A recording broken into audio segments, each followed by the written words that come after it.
Hello students, welcome to our channel.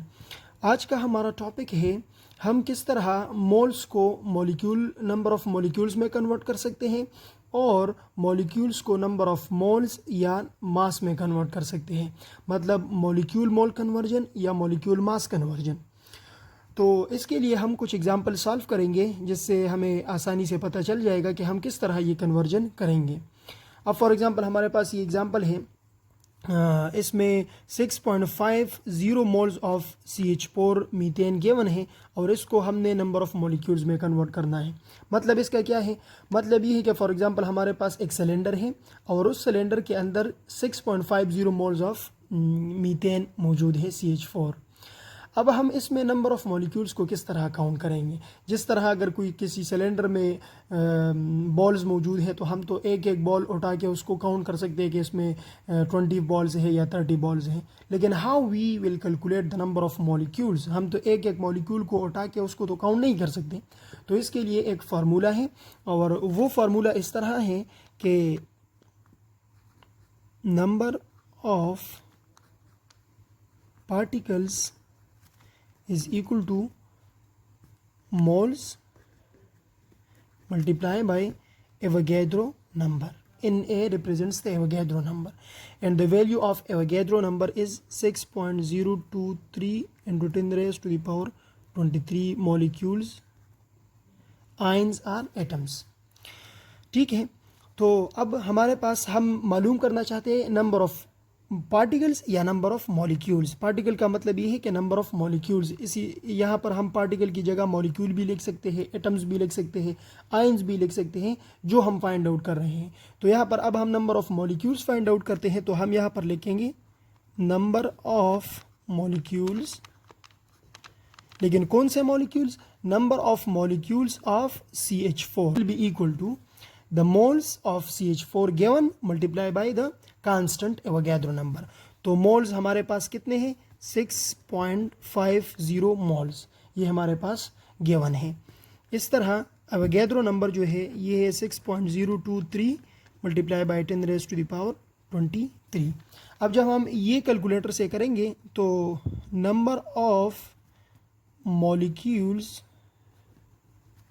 Of CH4 will be equal to 6.023 multiply by 6.50, इससे आएगा 39.14 into 10 raise to the power 23। ठीक है, अब आप इस तरह कर ले कि पॉइंट को यहाँ पर ट्रांसफ़र कर दें, तो इससे आएगा 3.91 multiply by 10 raise to the power 24। ठीक है, तो नंबर ऑफ CH4 मॉलिक्यूल्स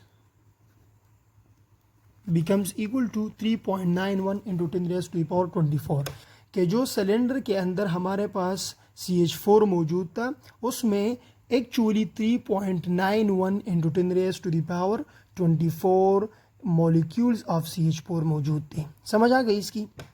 अच्छा, अब हम नेक्स्ट एग्जाम्पल की तरफ बढ़ते हैं।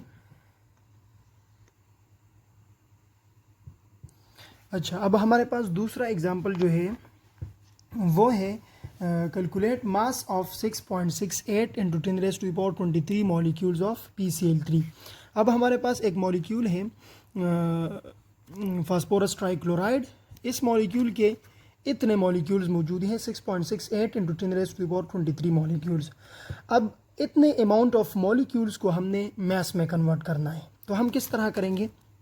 वो पिछले एग्जांपल वाला फार्मूला यूज़ करेंगे कि नंबर ऑफ पार्टिकल्स या नंबर ऑफ मॉलिक्यूल्स या नंबर ऑफ आयंस या नंबर ऑफ एटम्स, जो भी आप लिखना चाहते हैं, is equal two moles multiply by Avogadro number.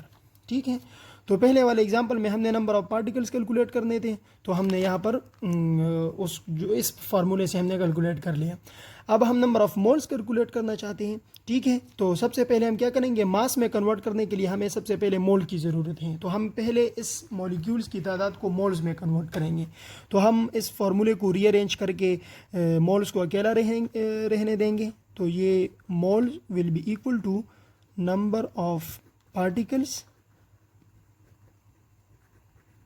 Divided by Avogadro number. ठीक है, अब नंबर ऑफ पार्टिकल्स जो है वो हमें गिवन है 6.68 इंटू 10⁻⁻23।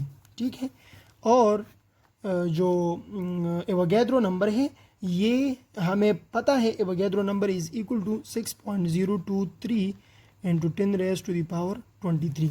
अब इसको कैलकुलेटर की मदद से करते हैं कि इससे क्या आता है। तो जब हम इनको कैलकुलेट करते हैं तो इससे आएगा moles will be equal to 1.10। तो इसका मतलब ये हुआ कि इतने amount of PCl3 molecules is equal to 1.10 moles. समझ आ गई। अब हम क्या करेंगे, मोल को मास में कन्वर्ट करेंगे। तो मोल मास कन्वर्जन के लिए हमारे पास जो फार्मूला है वो है moles is equal to mass in gram divided by molecular mass. ठीक है, मॉलिक्यूलर मास। अब मास इन ग्राम तो हम मालूम करना चाहते हैं, मोल्स हमें पता है और मॉलिक्यूलर मास हमें पता नहीं है। तो मॉलिक्यूलर मास को PCl3 का मॉलिक्यूलर मास हम किस तरह फाइंड आउट करेंगे, हम पीरियोडिक टेबल से फास्फोरस और क्लोरीन के एटॉमिक मासेस देखेंगे। ठीक है, तो PCl3 फास्फोरस जो है इसका एटॉमिक मास वो है 31, और जो क्लोरीन है, एक क्लोरीन का एटॉमिक मास है 35.5। चूँकि क्लोरीन यहाँ पर 3 है तो हम इसको 3 से ज़रब देंगे।